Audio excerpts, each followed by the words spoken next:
Guys, and welcome back to my channel. I thought I'd jump on and share with you how I make these little tiny poinsettias. I have been asked a few times to share some of the handmade flowers and how I make them. So I thought I'd start with these because this is one of my most used flowers around Christmas time.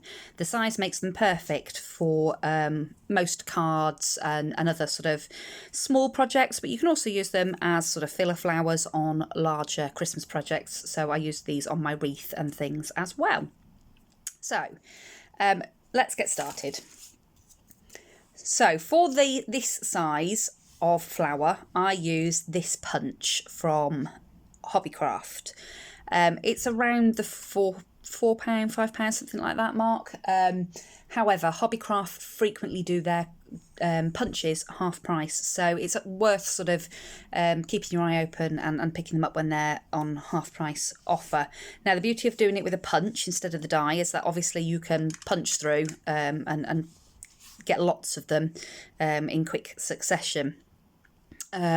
So this does make it a good, quick, easy project to make. So to start with, I cut or punched 2 red, and I also punched a green. Now I have shaped and done all the green ones already just to save a little bit of time. Doesn't matter whether you're doing the red leaf petals or whether you're doing the green petals. You do them all in the same way. So yeah, don't worry about not seeing the green process.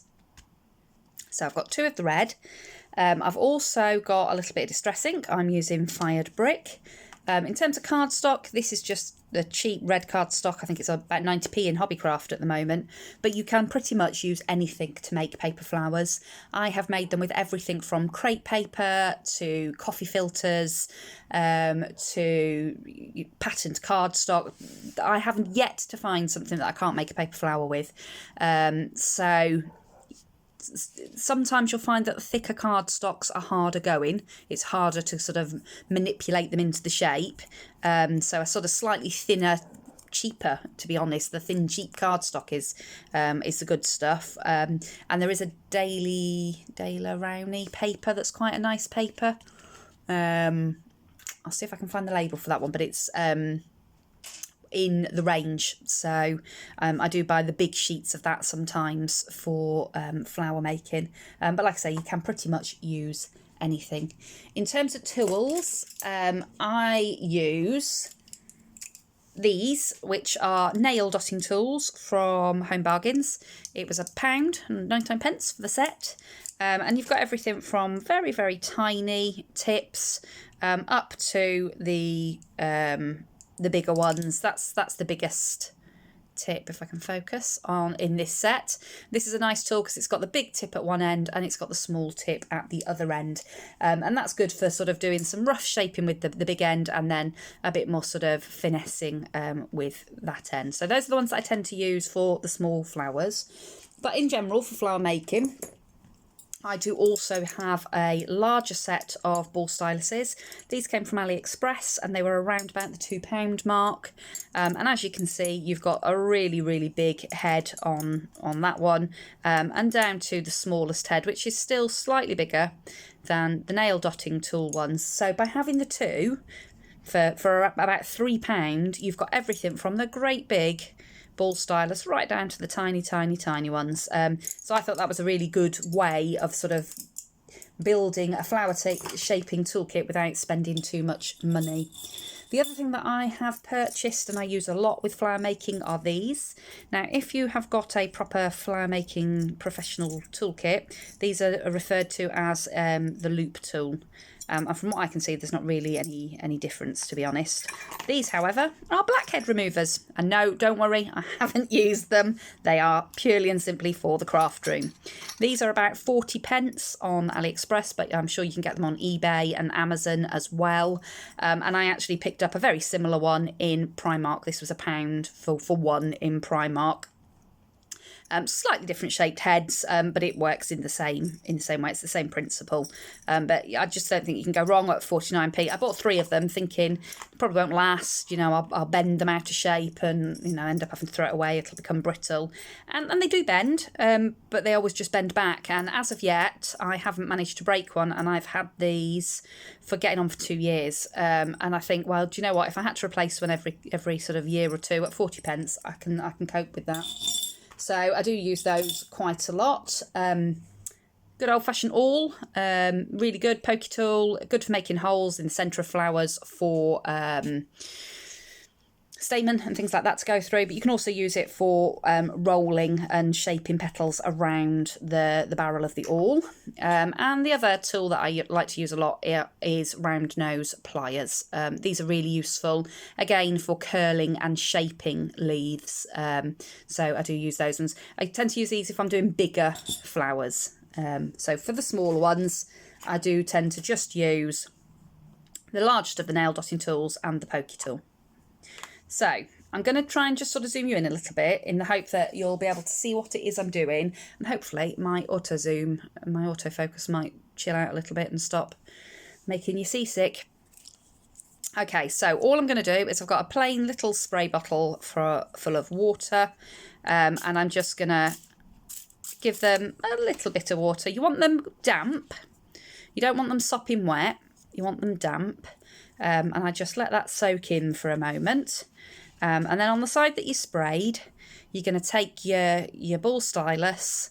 So this is the larger of the nail dotting tools. And with that large head, all I'm going to do is start pulling from the top down to the middle. And all it's doing is starting to break up the fibres in this paper.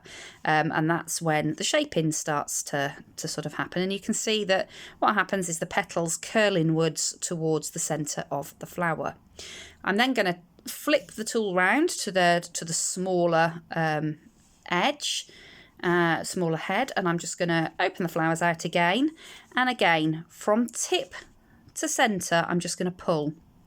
And what happens is the smaller the head, the more sort of fluting that you get on the edge of each petal. And it will also give you a lovely sort of vein line down the back of the leaf when it's dry. And obviously poinsettias are actually, the red bits are actually leaves as well. They're not actually petals. So they are quite sort of veiny real poinsettias. So that works really nicely. So all I'm doing is, like I say, pulling it tip to centre on every single petal of the flower. If it doesn't go right, don't worry, just go over it. That's fine. It doesn't look much at the moment, but that's what you want it to look like. And if I can bring it up closer to the camera, there you can see just on the very edge of the petals there, you can see that sort of fluted, frilled edge to the petal, and that's sort of what you're looking for.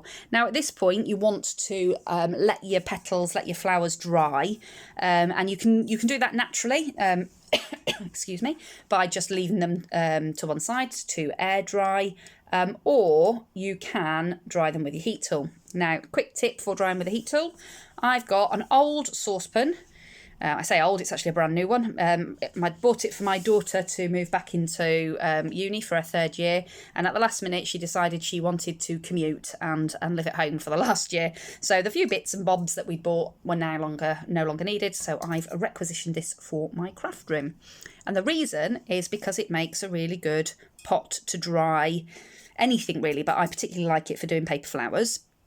Pop your flowers in the bottom of your pan, and then aim your heat tool at the flowers. And what happens is they whirl round and round and round. You sort of follow them round with your heat tool, and the pan itself gets hot because it's metal.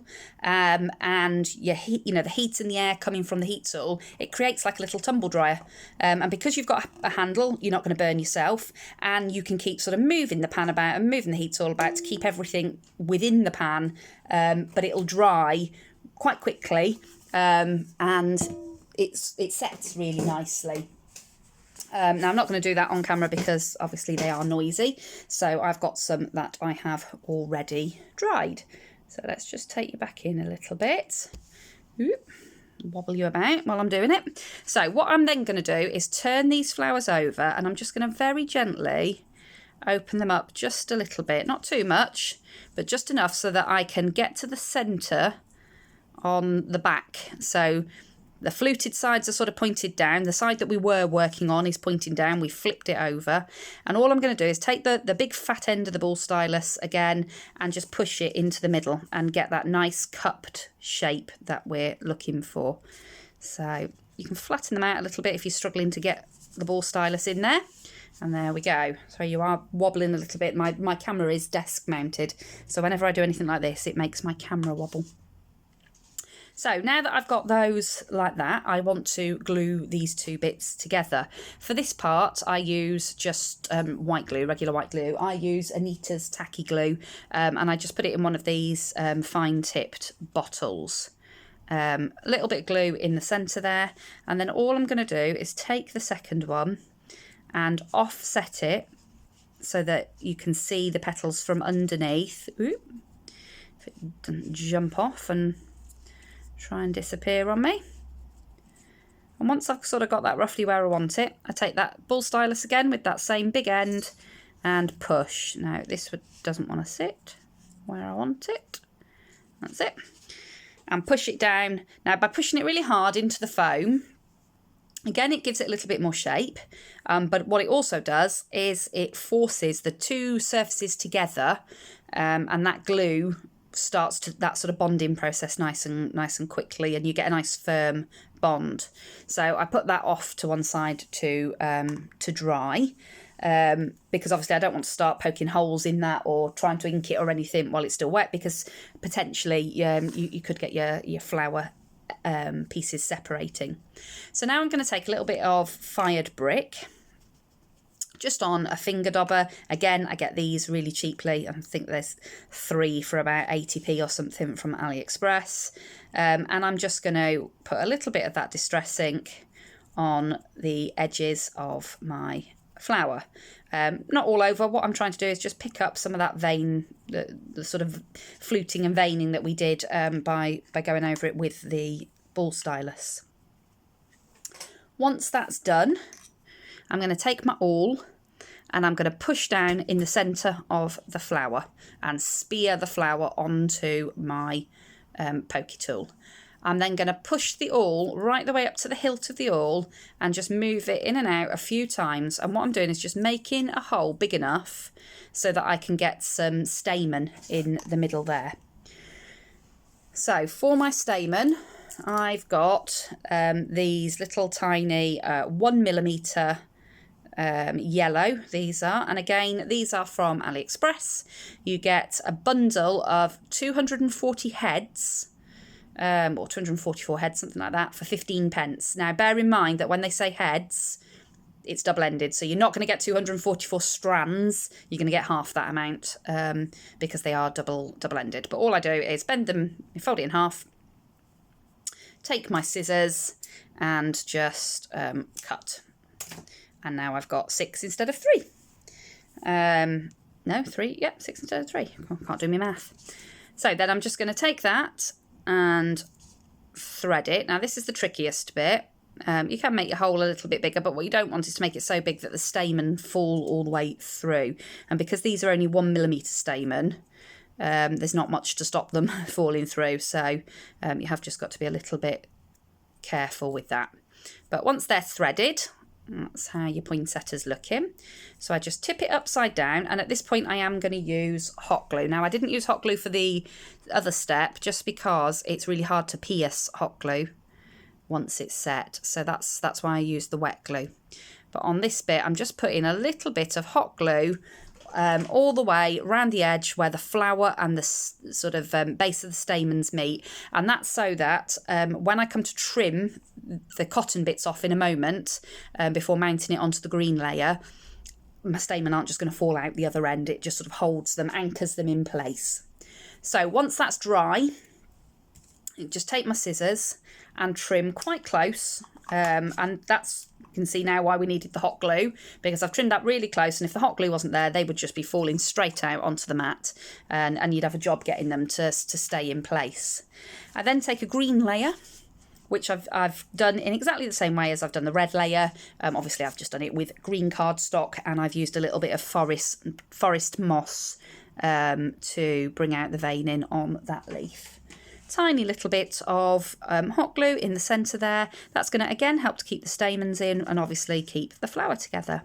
And then all I'm going to do is again trying to offset it as much as I can, push that flower down into that hot glue, and there we go. That's one little poinsettia all made. So that can now join the pot of poinsettias that I have already made. I've got probably 60, getting on for 60, 70, something like that in this pot now.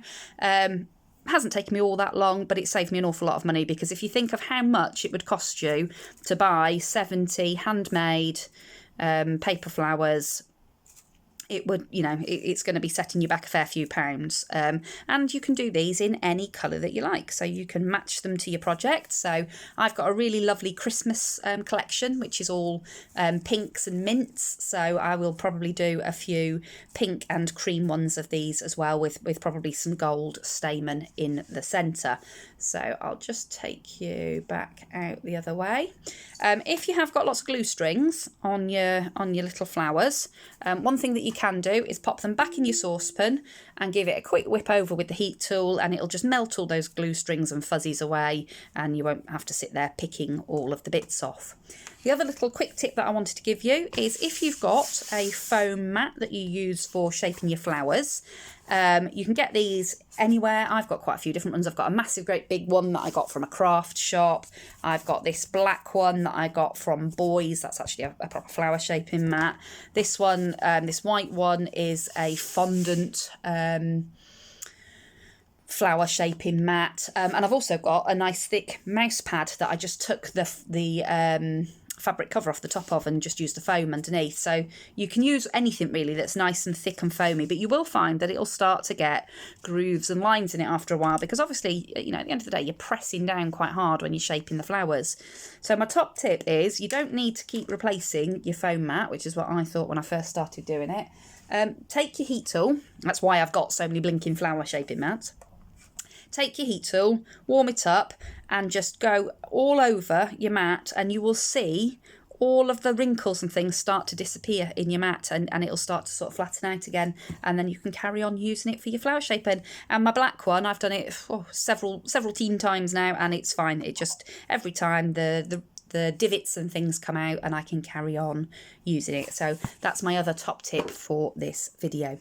So I just want to thank you very much for joining me, and just remind you that I have got a giveaway on where you can win a wreath that I made, and also an embellishment box that has got a selection of handmade poinsettias and other flowers and other bits and bobs, and also a few bits that I've bought in it. That giveaway is on until tomorrow, the 24th of October, which is my birthday, and I will be drawing a winner tomorrow. Not had loads of entries. Obviously this is a really new channel, so you do stand a good chance of winning if you want to jump in and have a look. All you've got to do is leave a comment on the giveaway video, and subscribe to my channel, and then I will pop you into the draw. So thank you ever so much for watching. If you enjoyed this video, if it gave you a little bit of inspiration, I'd really appreciate a thumbs up, and it would be really nice if you would subscribe to the channel and come back and craft with me again. So I hope to see you all again very soon, guys. Take care and have a lovely evening. Bye.